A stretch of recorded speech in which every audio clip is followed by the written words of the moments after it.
Have you ever wondered how to edit your aviation photos? Have you ever wanted them to look incredibly sharp and look like they could go on the homepage of JetPhotos? Have you ever wanted to learn tips and tricks about this process? Today we're going to be doing this and much more as we edit many different types of aviation photos. This is going to be a blast, so let's get into this, everybody. What's going on, everybody? Welcome back to Redriveraviation. Hope you guys had a fantastic day today, and today I have a very exciting video for you guys. Today we're going to be taking a look at how I edit my aviation pictures in various situations and try to give you guys some tips and tricks on what I think works really well for editing pictures and everything you need to know about it. So I hope you guys are excited for today's video, and without any further delay, let's get started, everybody.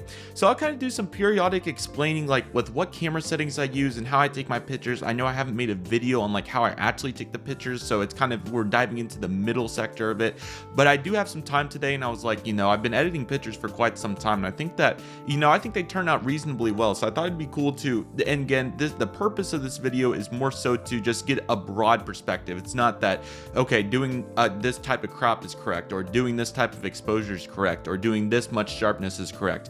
Nothing in this video is supposed to be correct. The purpose of this video is just what I do and what I think it comes out pretty well. So again, this is more of an experiment and also getting feedback from you guys as well, wondering what kind of settings you guys use, if you're aviation photographers, how you do your crops and your sharpness and your exposure, all of that fun stuff while we edit. So again, this is more of just how I do it rather than, okay, this is what I'm telling you guys to do. So I hope you take something away from this video, whether you find a new setting that you like or a new crop that you like or something like that, because we'll be talking about various situations and various ways to, make your pictures creative. So again, I really like editing in general because it's really helpful to make a shot even more enhanced. Usually if you have a pretty good camera, you can already get some pretty good pictures, but then again, editing can really either make or break a picture for various situations, in my opinion, and this is why I really like it. So let's dive into it. So you guys are going to see my iPhone over here, and this is currently recording both monitors to show you guys how I edit the pictures, because there's quite a bit to it, and I usually like to use two monitors because it makes it a little bit easier, and since I have two anyways, I might as well utilize them to their fullest potential. So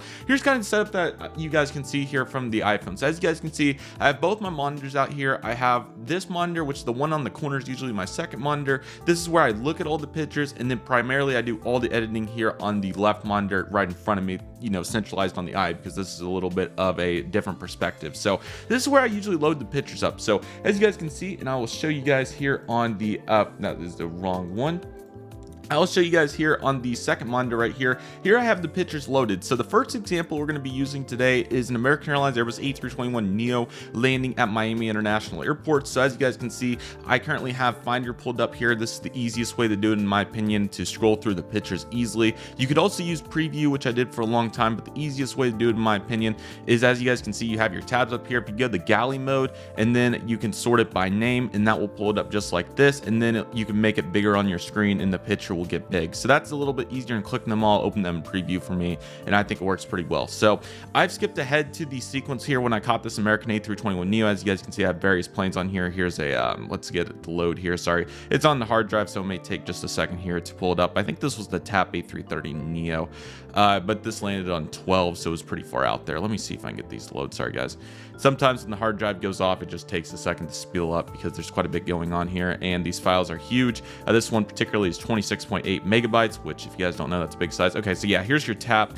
So this is kind of where I've skipped to in the sequence. I've obviously took quite a few. So as you guys can tell, now we're here with this American A321neo. So typically what I'll do is I'll pull up the pictures, and I already have a pretty good idea of what turned out good and what didn't, because usually I check my camera's screen when I look through my pictures, whether it's before or after the spotting session or on the return home from it, to see what looked good. So I already have kind of an idea, but as you guys can see, here is picture number one that I took, and I take quite a few to try to find the try to get good settings. I like to go for beacon shots, and also just in general to make sure if I kind of shake the camera unintentionally, they'll come out good. So several of these are already pretty good, but there's one I have in mind, and that one is this one right here. So there's various reasons why this one is the one I'm going to pick to edit here. So let me look through a couple more of these just to kind of show you guys the sequence. This one's not too bad. There's only two major cons with it. The first one is the reflection right here. It's not a horrible element, but if I have better options, that's why I'm going to take that. You can also see the window reflection is very present in this. The sharpness is pretty good. How I like to tell sharpness is I'll zoom in here with my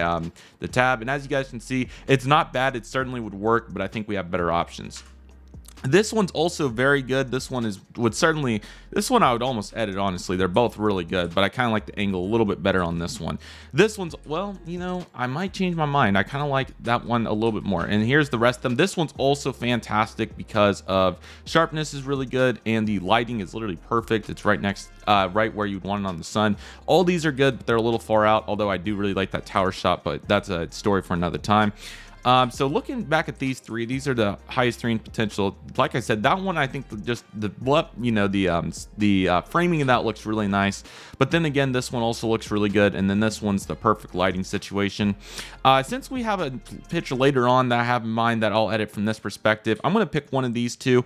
And due to the sake of the framing, I'm actually going to change my mind and pull a curveball, and I'm going to edit this one. Make sure the clarity is good. So I'm going to zoom in. As you guys can see, it looks really nice.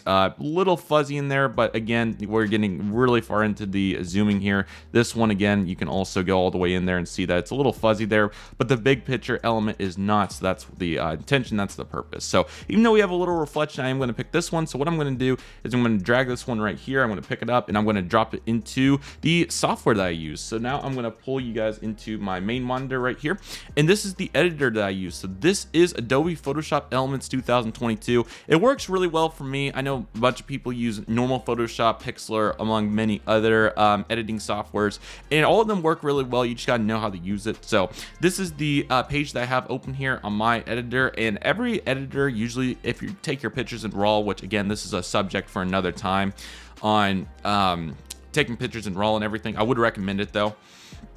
If you shoot your pictures in RAW, typically you're going to get a screen like this. So pretty much what it is, it's a camera RAW mode. And this is really helpful because you can really get into the details here with the picture. So here's the picture itself, as you guys can see. And let's just go from bottom to top, or top to bottom here, excuse me. So here's the camera settings I use for anybody curious. This is really good to take a look at. ISO on this shot was 100. I had ISO set to auto because it really helps for aircraft that are either Euro whites or colored like this one. So ISO's on 100. I had 18 to 300 Sigma lens on here, and as you guys can see, it was on ED5 when I took this exact picture. F-stop 8 works really well for me, especially on sunny days, and a 1 to 500 shutter speed. This is what I typically use on sunny days with ISO auto. I would recommend, if you do want to use ISO at a particular setting, I would probably on most sunny days use 200 for color aircraft and 100 for I'm sorry, yeah, 100 for Euro whites and 200 there, but this is just what it picked, and I think it turned out really well, and that's why I like ISO auto. There's also one more critical setting that you would want on your camera, especially if you're shooting with the DSLR, and that's you want your white balance either to the shooting conditions that you're in, so either sunny or overcast, as I'll show you guys. In this case, it was on sunny because, I mean, obviously it was sunny. Or you could put it on ISO or on white balance auto, which is also very nice. So that's also really helpful there. So here's the picture once again in RAW, and here's kind of what we have to go through. So this is the basic mode. You can also go into really good detail with it on this editor particularly. I think other softwares may give you more options, but this is satisfactory for me. So here's what it's doing with the temperature and tint. This was what it shot in RAW, so this is just the automatic settings that the camera picked. I have no issue with it. I mean, obviously you could change it up and make it whatever color you want, but 14 is literally perfect, so I love it. Let me get back to 14. And then temperature, once again, you can change it and do whatever you want with it. And you know, there might be settings here that work better in select places, although 5500 once again looks perfect. What I like to do usually, since we have this magnifying glass, I like to zoom in here and see, make sure my editor's not lagging out over there, OBS, and see what we're working with. And this shot's pretty sharp, although it does need a little bit of work in that department. The first area I'm going to work with is exposure. This is typically on sunny shots like this. I mean, the raw picture really doesn't need much work. It's honestly pretty good. So with the exposure, what I'm going to do here is I'm going to increase it just a little bit. I kind of like to go between here and file through and see what looks good. I don't want to overexpose the background, obviously, and I don't want to get to the point where the plane's overexposed. So that's where I'm not going to do too much to it. And once again, ISO auto did a really good job. I think for this particular shot, I really like, I'm between 5 and 10. I like 5 because the background's a little less, but it gives it a little bit more light to it. So that looks really good. I usually don't mess with contrast and highlights ever. Sometimes I will, especially if the picture is overexposed, but typically it's not. Those are settings I don't like to work with. Although if you do like making creative shots, then you certainly can. Here's an example of what contrast would do to your picture. And you know, in some areas, a little bit of contrast would help. Like 20 here looks like a unique picture. And then highlights, once again, you could also make that work too. If you want to under or darken expose your picture, you could even add a little bit of dark there if you wanted to. Shadows I typically will add because, as you guys can see, the underneath the aircraft's a little dark. I'm not going to go crazy and add this much, but just a little bit, you know, to just make it a little bit more under there so you can see a little bit better. So as you guys can see, even 3 made a huge difference there. You can also go to town on whites and blacks too, but typically I don't need to. So this is what you're looking at. And overcast pictures, these settings are really helpful, especially if you need them. I usually do not use clarity because it darkens the picture significantly, so I don't think it's worth it. That's where sharpness comes in. And vibrance and saturation I also don't mess with, although saturation is nice if you're like doing something creative and want to make the aircraft more colorful. I think it looks really good, but again, I don't want to take away from the raw picture. But I will say that even a little bit here would be nice, but I think for the sake of the picture, I will not do it at the moment, although I may change my mind when I come back to actually edit this picture for social media. Okay, so the big part that I like to use is the sharpen because it does really well. Now here it is, it does automatic 40, but I'm going to show you, I usually like to use the registration as my baseline for, okay, how sharp is the picture? So here's 0. As you can tell, this is the original, it's kind of fuzzy. The automatic was 40, which really helped, but honestly, because of how Instagram, where I mainly post all my pictures, saturates the picture, and really to make it look sharp from the glance, I usually always like to go 150 here. So I'm going to show you here what I'm going to do. So I'm going to go all the way up to 150, and yes, you're going to see that the picture gets pixelated, but in my method there's a way around this, so I'm going to show you guys that here in a minute. You could also do your noise reduction here. Typically I do not do it because I have a separate software to do that, but you could do it right here and even get it to like 80 here. Looks to take it all out, although I do think that turns out a little bit better in a separate software that I'll show you here in a minute. So I'm going to take this out, although you could use it here, and I like the color noise reduction on auto on 25. It usually does a good job. Here's the picture that we're working with. We're going to open the picture here, and I usually just use quick because once I do these, then there's nothing too much more to it, and I'll show you guys what I mean by that here in just a moment. Sorry, this file is huge, so it's going to take a second to load it in, but I'll show you guys how I finish off this picture here. It's mainly a crop, a watermark, and I'll add a little bit more sharpness to it, even though it's already very sharpened.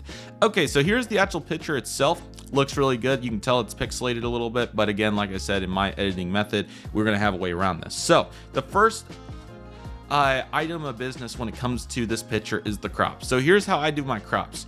There are 2 ways, in my opinion, that you could do crops, although again, there's no right answers here. This is solely based upon what you want to do. All right, so you have crop tool here, and here's how I'm going to do it. So you have 2 options here for your crops, in my opinion. You can do a fuselage crop, or you could do a balanced crop. So let me show you. Typically most people do a fuselage crop, and I did for a long time, so I'm going to start by doing a fuselage crop, even though I'm not going to save that as my actual picture. Here's how you do a fuselage crop. So I'm going to have to move the microphone a little out of the way here so I can get it over here and show you guys what I'm going to do. So it should be on this camera at this point. So here's how you're going to do it. So I like to do what I call a sticky note test. Let me make sure that you guys can hear me at least a little bit. I like to do what I call a sticky note test, and what that is it mathematically balances it out, technically speaking. Now, not for every picture, it's not going to look balanced to the eye if you do this, but again, it's mathematically how it would work. So let me show you guys. So I'm going to eyeball this with the grid and show you guys how this would work. So we're going to start with a fuselage crop, like I said. So I'm going to get the corners down somewhere to a reasonable state about right here. I also like to use the arrows on my keyboard because it's easier to maneuver the plane around. And then here's the fuselage crop. Here's what you do. You're going to crop it to the bottom portion of the farthest most part away from the aircraft. In most cases, it's going to be the bottom left or right. In this case, the bottom left. As you guys can see, this is the lowest part, or yeah, that's the better way to word it. You're going to crop it to the lowest part of the fuselage on that select side. In this case, it's right here. And then you're going to balance it out to the highest most part of the fuselage up here. In this case, it's the top right because we are looking at the plane flaring from this perspective. This gets kind of wacky with takeoff shots and everything, and I'll show you guys kind of what I mean by that. But this grid's a really good reference. And again, you don't have to get this particular about it if you want to eyeball it. Most people do eyeball it, and many people can get the photos on JetPhotos from just eyeballing it. But just from my perspective, I do like doing it to a mathematical standard. But again, it's not a must. So I'm going to bring the picture down to where I think eyeballing it would be level in terms of the fuselage in the crop, the keywords. It's looking like about right, somewhere about right here is where it's going to be, but here's where the sticky note test comes into play. So what I'm going to do is I'm going to take a sticky note right here, and I'm going to bring the actual sticky note onto my screen right here. And like I said, I'm going to balance it out to the bottommost part. Sorry, you can barely see here. And then I'm going to put it at the very bottom of the grid. All right, so as you guys can see, I wrote a mark here on my sticky note at the very bottom of the grid. What I'm going to do from here is now take this from right here where it's at the very bottom and move it up to the top right. And as you guys can see, my eyeball was pretty good. As you guys can see, it is pretty much almost ideal. Looks like that it is a little too, I'm trying to think of what that would be, a little too low. So I'm going to bring it up just one click, and that puts it right there, while at the same time it puts that in a really good spot. Although I think the previous setting was better, and it doesn't have to be literally 100% perfect, just a really good eyeball. So as you guys can see, that's how it works. Really simple. You can eyeball it from here and then double check it by this. And I also do this for the sides as well. So I'm going to write a mark right here. Sorry, I'm not trying to get too far in the way. I just can't, trying to see it, make sure I get the right mark. I was a little off on that one. Okay, so as you guys can see, the second mark over here on the left is there. And it looks like that this is pretty close. Yeah, that's perfect. So that's your crop right there. And this, once again, is a fuselage crop. Okay, so here's what the fuselage crop looks like. In this case, actually, ironically, the fuselage crop and the balance crop that I'm going to show you next are actually pretty close. This looks to be really level in all regards, and it's kind of interesting that it is, because some of these more narrow aircraft typically work out this way. They're a little bit more proportional, but we'll have some examples here in a minute, like 737s and other various aircraft that have really big tails, especially if they're close to you, are not going to turn out that way. So the picture is pretty much done from here. I'm going to add a little bit more sharpness just for, not for kicks and giggles, but just make it a little bit sharper here. And that's really it from there. And then all I do, all optional of course, but I add a watermark with this font and this point size. So I'm going to add that in here as we speak. And I'm actually going to save this one just to show you guys the full example and put it on the screen so you guys can see what it looks like if you want to do a fuselage crop, which in this case, I think the fuselage crop turned out really well and I would honestly use it. Although, like I said though, and let me put this into, I'm going to put it, let's see. Yeah, I was making sure I was on the right screen. I was like, hopefully I am. Let this load up here. Like I said though, what I was trying to get at here is that the fuselage crop, sometimes it either does or doesn't look balanced to the eye. That's why I'm picking it for this case. Okay, so we're gonna just put it in plane spotting, and I will go ahead and put it just in the full folder itself. Once you do that, you're gonna save, and then you're welcome to save it as large as you want. I'll just let it go with the 8.1, and that's it for that. Okay, so what I'm going to go back now do is show you guys how to do a non-fuselage crop. Alright, so how you do a non-fuselage crop, this is very similar to the fuselage crop, although now you're using some different reference points. So you're going to do the same method here. You're going to eyeball it down to a new standard. So now we're going to be eyeballing this down to the bottommost landing gear, which in this case is going to be this one right here to make it balanced.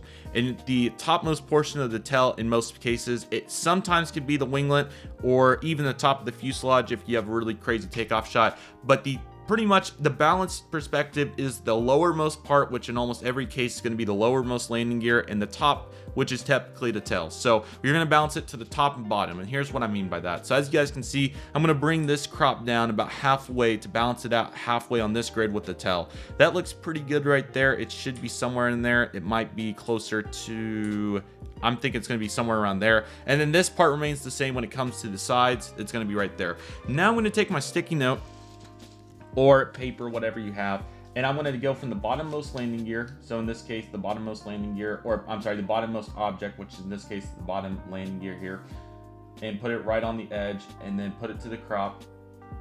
And again, this is a deliberate effort to make it good, but it's all up to you on how far you want to go. I'm putting it here at the top of the tail, and it can come up one click there, but doesn't match here. It is a little too high, so I'm just going to go with it right here. And like I said, it does not have to be perfect, just a pretty good balance. And this side shot actually remained almost identical, so I'm just going to do that right there and do this right here. It is certainly off to the left. That should balance it out pretty well. That looks pretty solid. Okay. And as you guys can see, especially if you don't have too much, you can see that it's lower in the frame. This is typically what's going to happen because you're balancing it to the bottommost landing gear and the topmost. Now, to most naked eyes, this looks low in the frame, quote low, and yes, it does. And again, this is all up to you. Like I said at the beginning of this video, there's no correct answer, there's no right answer to this. This is simply off of personal preference. For instance, JetPhotos, in their terms of service, when you upload pictures on that on that website, says that cropping photos is not a mathematical issue. And for most people, it's not. And I'm probably going above and beyond to make it look good to the eye. But again, in this case, this is just very balanced and looks good to my eye, and everybody's eye is different. So if you prefer fuselage crops, that's perfect, but if you don't, then here we go with a balanced crop. And I've been doing more of these lately, but again, it's more dramatic, and I'll show you guys that here in the next example. I'm going to save this photo as well to the same spot, and then I'm going to show you guys the next step, and then we're going to take a look at where that picture stands at that moment. Sorry this video is so long, I really didn't intend for it to be, but again, when you're editing pictures, this is typically how long it takes, and if you explain it all while you're doing it, then it kind of turns into that. Although, like I said though, this is more for fun and is an entertainment gimmick rather than a trying to be perfect in most cases. So I'm going to put this in plane spotting right next to that one. Although since I have this labeled as image 0259 twice, I'm going to do it as number 2 because this is the second version. And keep in mind the settings that we already did and everything was the same. I just kept it in the editor and recropped it and redid the watermark and whatnot. So, okay. Alrighty everybody, so here's what we're looking at with these two pictures. So here they are, as you guys can tell, and let it load up. Sorry, it's going to be a little pixelated till it loads up. Come on. Come on. This one, or they were both pretty loaded, but here's what we have. So we have this one, which is the fuselage crop, and this one, which is the non-fuselage crop. I think they look really good. You can definitely tell there's a subtle difference between them, and they look a little pixelated, but we're going to fix that up. And again, this isn't the natural look. This is simply that my Finder's not loading it very well right now, so that's all good. Okay, so what we're going to do from here is I have a software called Topaz Denoise AI. What this software does right here, and I'll put it off on the other screen so I can get everything loaded here. You're just going to drop and drag and all that. I'll show you here. I just wanted to get it to the point so you guys can see it a little bit better. What the purpose of this is as you guys can see, what you're going to do is drag and drop the pictures in here, and it's going to sharpen them and denoise them even more. If you don't have this software, then I would be lesser with the sharpen in here, but this can make your pictures incredibly sharp. So I'm going to take both these images here and I'm going to open them in here. And as you guys can see, this is the non-fuselage crop. Zoom it out a little bit, let it load. Okay, this is the non-fuselage crop. Or I'm sorry, this is the fuselage crop. This is the non-fuselage crop. I can't get the zoom out anymore, but you can see the point.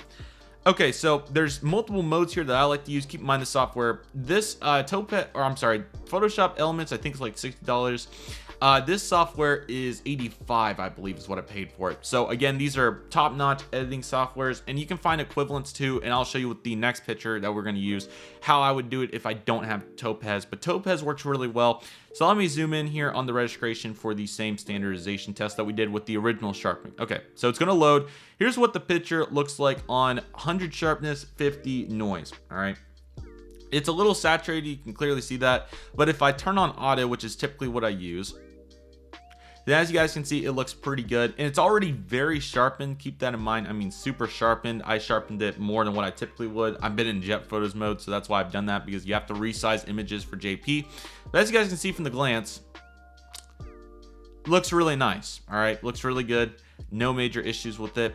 There's this line right here that is interesting, but I think that's in the original shot. Yeah, I'm pretty sure that's in the original. That's certainly an interesting line that's breaking out. But nevertheless, this is a really good shot right here. Excuse me. It looks really good, and it really cleans up the photo well. As you guys can see, that looks super nice right there. And then on 2, it does similar. Now what I'm going to do here is I'm going to do multiple versions so you guys can see the final product. So I'm going to save both of these here. Stand by. There we go. I'm going to save multiple here as auto on Topaz denoised, and then I'm going to save multiple with even more sharpness and even more noise reduction. And again, don't worry about the preview too much and all of it loading and all this Mickey Mouse. It just takes some time for it to load, and you know, it's hard to see it from this. Okay, and what I'm going to do is I'm going to put it right in the plane spotting, my plane spotting folder, and I'm going to process both of them. All right, so this is going to process them as 2 separate images, of course, one to the fuselage, one not, and I'm showing you guys multiple different versions here. And then what I'm going to do from here is I'm going to take auto off, and I'm going to do sharpness all the way up, and then I'm going to eyeball it to see what the noise reduction looks best on. Okay, so that's 24. It looks like it does a little bit, because you still want to get the pixels out. That's the intention here. It looks like it needs at least 25 to get all the pixels out, and I don't want to make it any too much more than that, so I think 25 on both of these will work well. Yes, that looks pretty good from a glance. So I'm going to save both plane spotting, and then I'll resave them again. And then here we go with the shots, and I'll show you right here in just a second.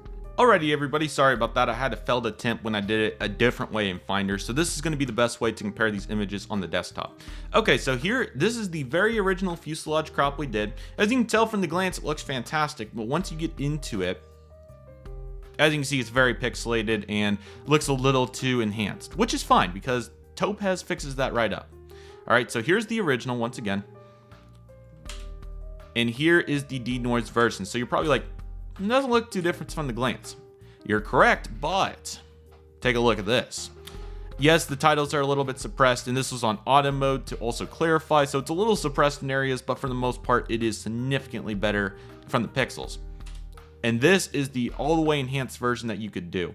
Yes, a little bit saturated. I mean, keep in mind, guys, we're zooming way in here, but this is huge compared to what we were originally working with. All right, so again, original, you can even, I mean, my eye can see it, and I'll show you guys on the iPhone. It might be a little bit easier to tell from this perspective, but as you guys can see, it makes a monumental difference. And again, we're working with a really good raw picture here. It has no problems. It's a really good shot. It could be used raw. It's so good, but the differences will be huge in different examples. Here's the non-fuselage crop. This is a balanced crop, and as you guys can see, it just looks outstanding. It's super sharp, turned out really well, and all that fun stuff. I'm going to show you guys a screen recording on my phone of kind of what this looks like and what you can expect, because there's really good views on there, and that will be very helpful for all you guys. Let's do that.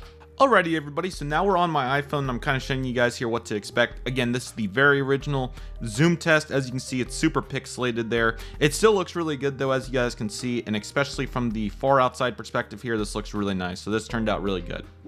Here is the first denoise, and you can really just see it on the iPhone how much it comes out here. And as you guys can see, all those dots, all those everything is gone, which makes it look super good, as you guys can tell. And the iPhone's really where that difference comes out. You can see it clearly that, okay, this looks pretty pixelated, you know, do I really want to use this? When you go on to this after all that sharpness and you're like, okay, this is outstanding. And even from this, let's go to this, and this is the fully sharpened version, and it's a little bit pixelated, yes, and granted, you can mess with the settings and go as far into the details as you want with it, but just for putting out 100 and eyeballing the denoise, it looks outstanding. So again, here's the very original, here's this one, and here's that one. This is the fully sharpened version with some noise off of it, and here is the auto version, which I think the auto mode on Topaz does a really good job. It's a nice balance of everything, and it keeps it from getting not too suppressed, but also, you know, it's a good balance of it all, which is really nice. And the reason that I've been doing more sharpness lately is because you have to downsize this picture like 4 times the original scale for JetPhotos, and that's a huge change, as it really suppresses the picture. So that, you know, once you get it down to that scale, then it really changes it. And I don't have enough photos on JP yet to be an instructor on how to do that, but certainly it's very nice to see how much Topaz can do. And here's another view of the non-fuselage crop. This is the balanced crop, and as you guys can see, here's the original again. Looks pretty pixelated, and you know, you can see some dots in there. Do a registration test. You can see it well, but it's a little faded, or not faded, but a little soft. And then you go on to this, and you're like, man. And another really good way that I like to work with these, and here's this one. I'm going to go ahead and work with, I think this one's overall the best, so I'm going to work with this one. What I really like to do as well is, let me tilt my phone here. You can also work with the iPhone editor, which I think works really well in ways. And the auto mode, in my opinion, does a really cool job of making some of these photos, especially like night photos and everything, look really good. Here's what auto does. It adds a little bit of brilliance in there to make it look a little bit more, you know, it helps the exposure quite a bit. We'll zoom in on this and take a look at what it did. So yeah, I made it a little bit more balanced, which is certainly nice, and it works well. Sorry about that. But then when I take it off here, it still looks really good. But then I can come over here and take a look at sharpness. I really like what sharpness it does on the iPhone. I like to usually add about 15 or so. And this makes it even sharper, which is super nice. So as you guys can see, it's a super sharp image. You got plenty of detail there. And keep in mind, we're on my phone here, so that's to be considered. But it works really well, and they look really nice. So here's everything you need to know on that. And now from here, I think it makes a bunch of sense to take it on to look at our next image, since we've spent, like, I'm not even kidding, like 35 minutes on this. So let's take a look at our next image, and I'll not go through it as fast, but I'll tell you what you need to know for the differences between sunny and overcast plane spotting for editing and whatnot. So let's do it.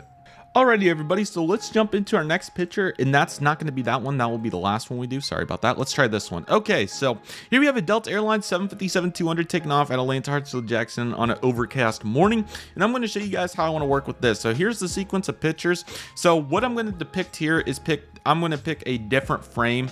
I would probably edit this one in normal circumstances, but I'm going to pick a different frame to show you guys a different example of leveling and everything. So this shot's really good. We can zoom in on the clarity.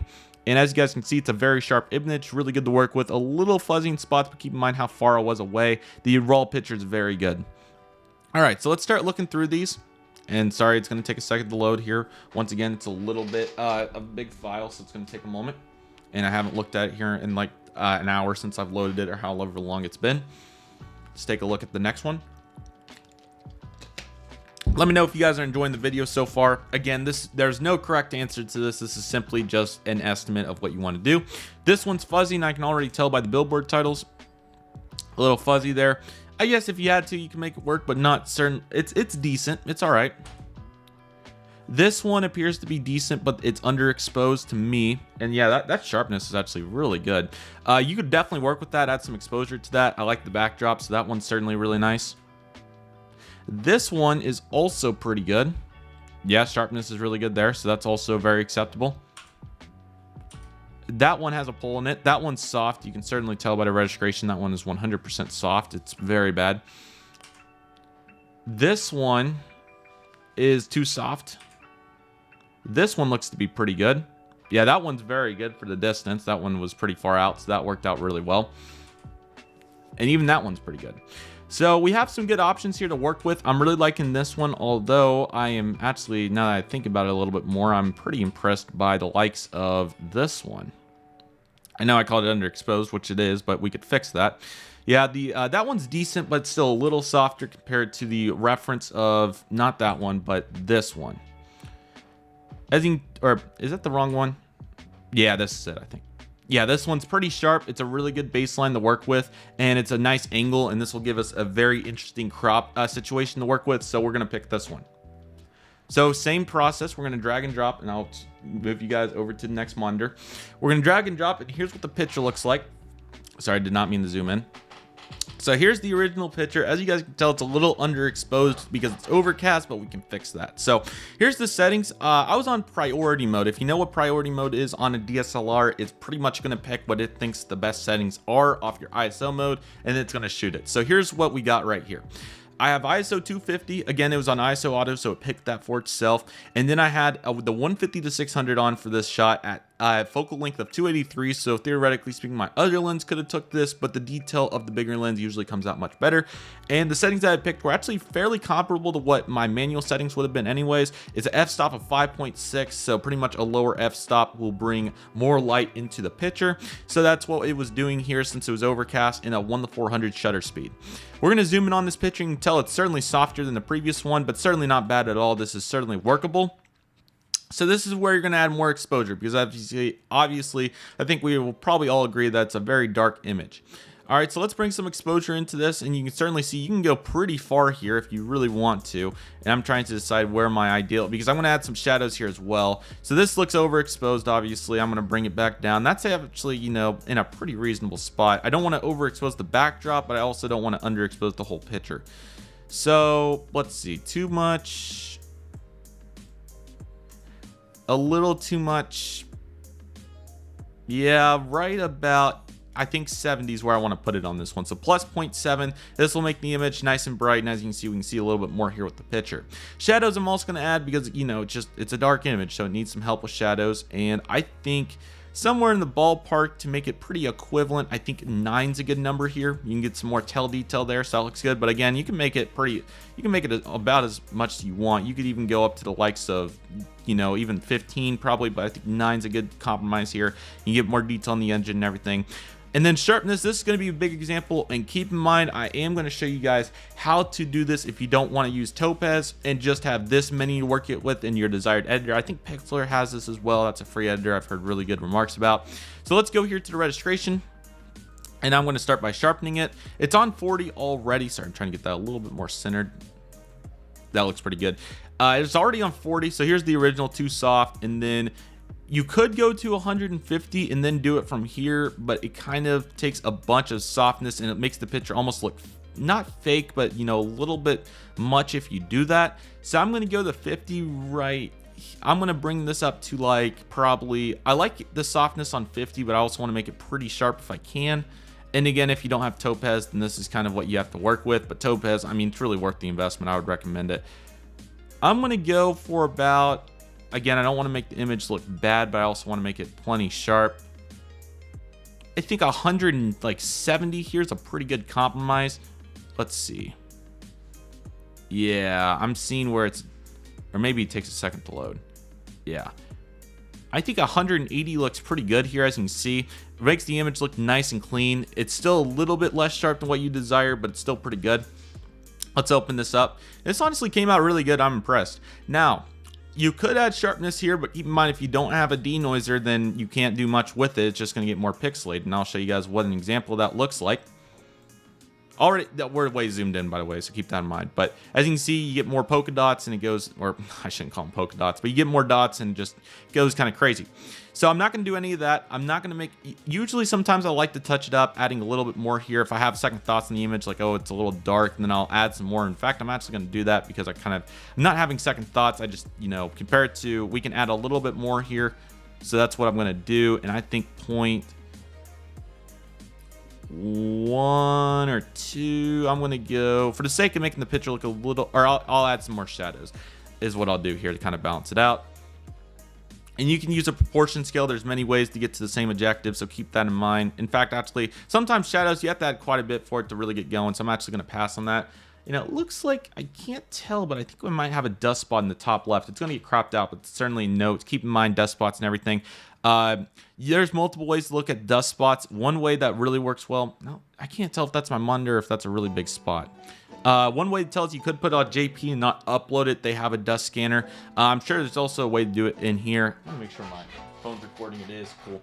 Okay, so this looks pretty good. I'm happy with the raw shot or the edited actual enhancing of it. Now let's go ahead and crop it. So again, this is where you're gonna have a drastic change between the fuselage crop and the actual crop of the plane, the balance crop, as I like to call it, because the actual image is now, the plane's vertical rate is very high, so your centering is going to be different regardless. So here's where we're going to go with the fuselage crop. What I'm going to do here is eyeball this. So let me bring this down here. That looks a little tight. Let's go with about right there. And then on the other side here, this will be balanced out with the sticky note test. So that's why I'm kind of eyeballing it. But right here should be about right. Now we're going to bring this down. And again, we're going to use the bottommost part of the fuselage, which is going to be right here, to the topmost part of the aircraft. It's going to be somewhere about here. And I think JP prefers crops to the fuselage. So keep that in mind when you're editing these pictures if you are editing for JetPhotos. And don't forget, you have to resize. I won't show that tutorial in this video, but keep in mind you will have to resize.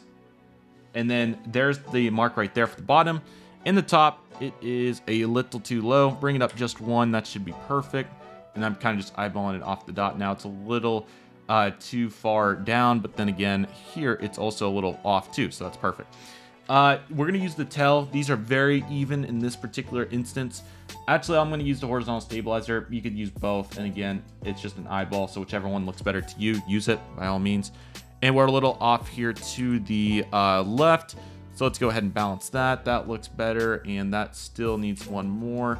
We're about not barely off right there. But that looks really good. And this is what your fuselage crop looks like.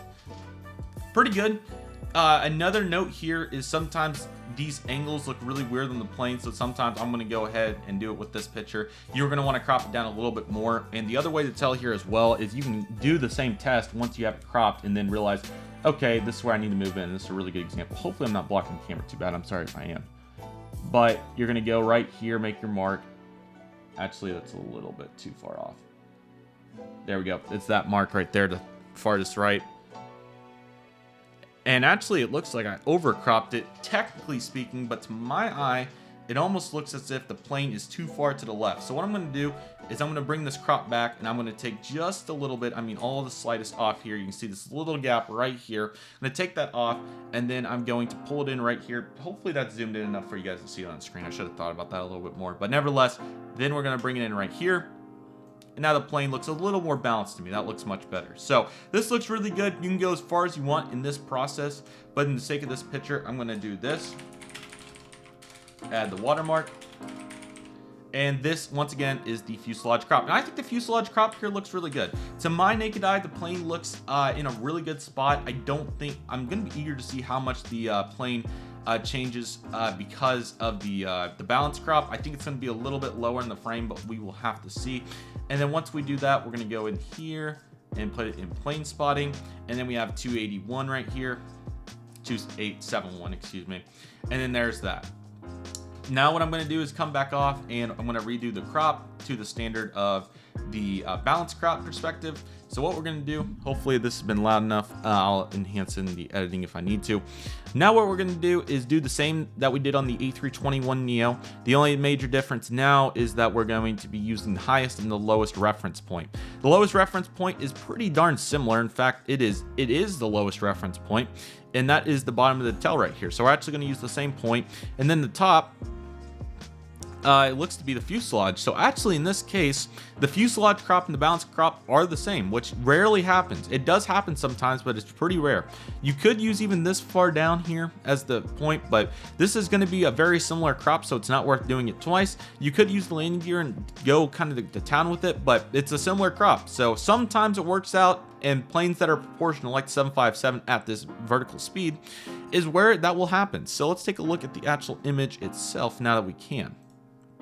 All right, so here's the picture. Yeah, it didn't really get suppressed or anything. So let's just take a look at it from here. As you guys can see, the picture came out really nice. It's not underexposed, and you know, I'm not going to sit here and tell you that it's as sharp as the Topaz version for reasons, but it's certainly not bad. And especially from the glance, I mean, here, I'll just show you this one, or it's kind of tough to tell. This one compared to this one, from the general eye, you may not even be able to tell that that's what happened.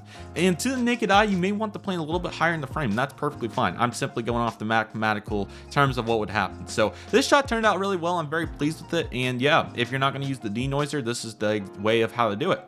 So that looks really good. And that 757 is certainly postable. And even this image, I think, could probably get on JP. It's a little soft in some areas, but I think if resized didn't add some more sharpness and Topaz went to work on it, it would definitely be a JP image if I want it to be. So a good looking non-winglet 757 right there.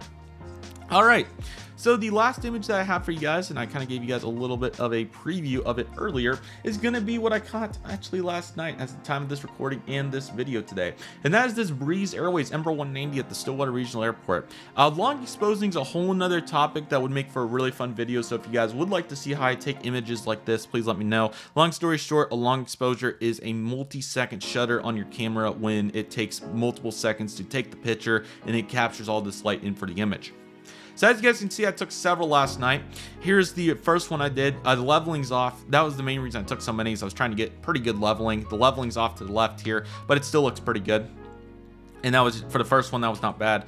This one got messed up. I'm not sure what happened there, but let's take a look. This one's pretty cool because there was a Phenom that took off in the background. So as you can see, this is the beacon light. So the beacon went off from here to here in the long exposure and here off the screen. And then here are the nav lights, as you guys can see, going down the runway. So that was really cool to see. And then the plane's still in focus. That's the coolest part about it. And then we have several different versions.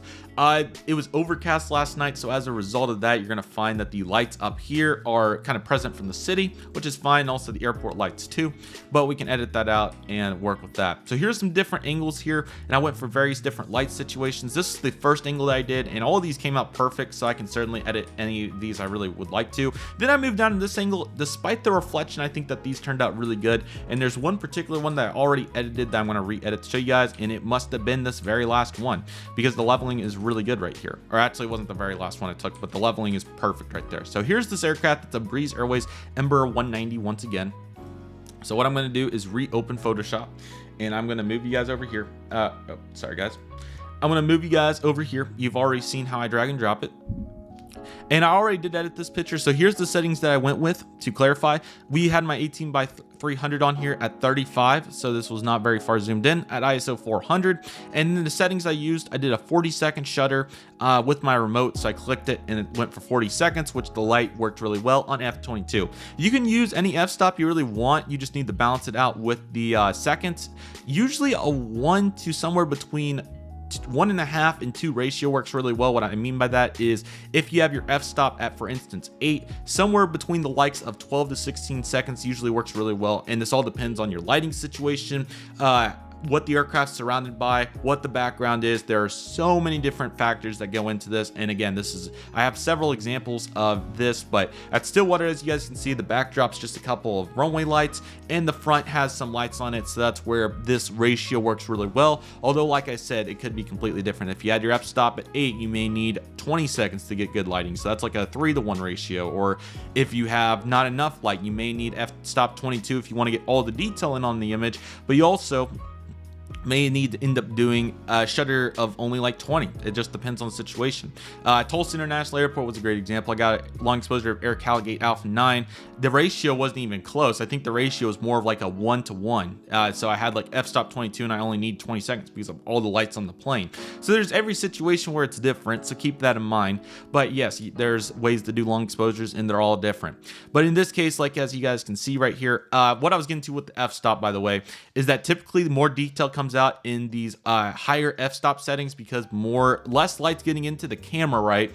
But it's able to pick up more detail when you have that. So in this case, f22 worked well. And again, this is a whole different topic for another video, and we could really go into detail here, but I'm just simply wanting to edit one here for you guys so you can see what I did with a night shot to change it up. And there's one particular element on the iPhone I want to do that's also really going to help it.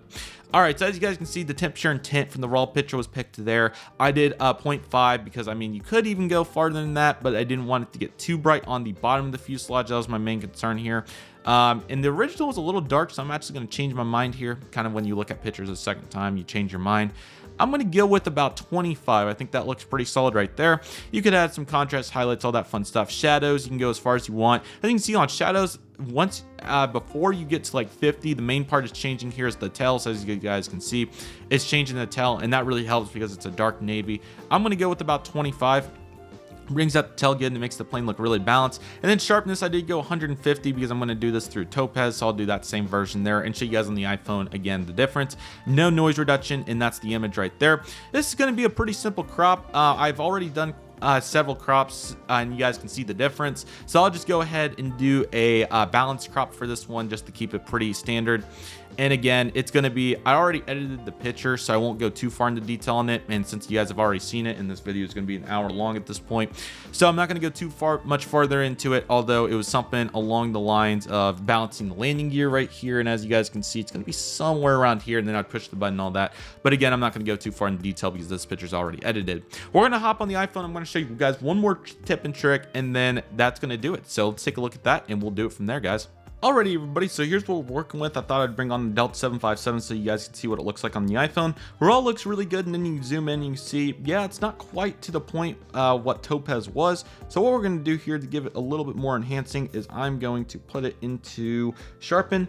We're going to sharpen it up quite a bit, give it 15, and then this should help it quite a bit. Let's take a look. And yeah, it really does. That 15 really made a huge difference. So that looks really good. And another really cool element of these overcast pictures is, or I need to stop tilting it. But nevertheless, as you guys can see, you can put auto on here and then it helps. You can see the background, it really drops in, and then you can add your own onto it. So brilliance, you can go crazy on and all that fun stuff. I'll just go auto in this case. And as you guys can see, it really helps out the picture and makes it look even nicer. So there's really many ways to get to the objective, but that really helps there. And here's the breeze. As you guys can tell, it turned out really nicely through the denoiser, top sharpness, all that fun stuff looks really good. One more element I'm going to do here to help this out is I'm going to put auto on here. And as you guys can see, it even lightens up the aircraft even more. You can make it as much as you want, but what I like about the auto mode here is it doesn't, it balances out the aircraft. It doesn't make the bottom too exposed, and it really does a good it takes the settings and puts them in a really good spot, which is really helpful because I don't know the perfect settings for what makes the aircraft, what helps the bottom of the fuselage get balanced to the top. As you guys can see, it balances it out really nice right here and makes it happen. But yeah, guys, that will do it for today's video. I really hope you guys enjoyed it. That was the screen recording, by the way, just showing you guys a couple of these pictures. Really hope you guys enjoyed this. This was a bunch of fun to make, and I would love to do a follow-up on how I take my pictures on the actual camera itself, and then long exposures and so many various topics. So if you guys are interested, did, please let me know. I'd love to hear. But nevertheless, that would do it for today's video, everybody. Sorry it was so long, but I really hope you guys enjoyed it. Nevertheless, thank you guys so much for watching. I really hope you guys enjoyed today's video. My name is Redriveraviation. I want to thank you guys so much for watching. Take it easy, everybody. Stay safe. Trust the process. Do what you love and love what you do. My name is Redriveraviation. I want to thank you guys so much for watching, and I'll see you guys soon as Redriveraviation is signing off.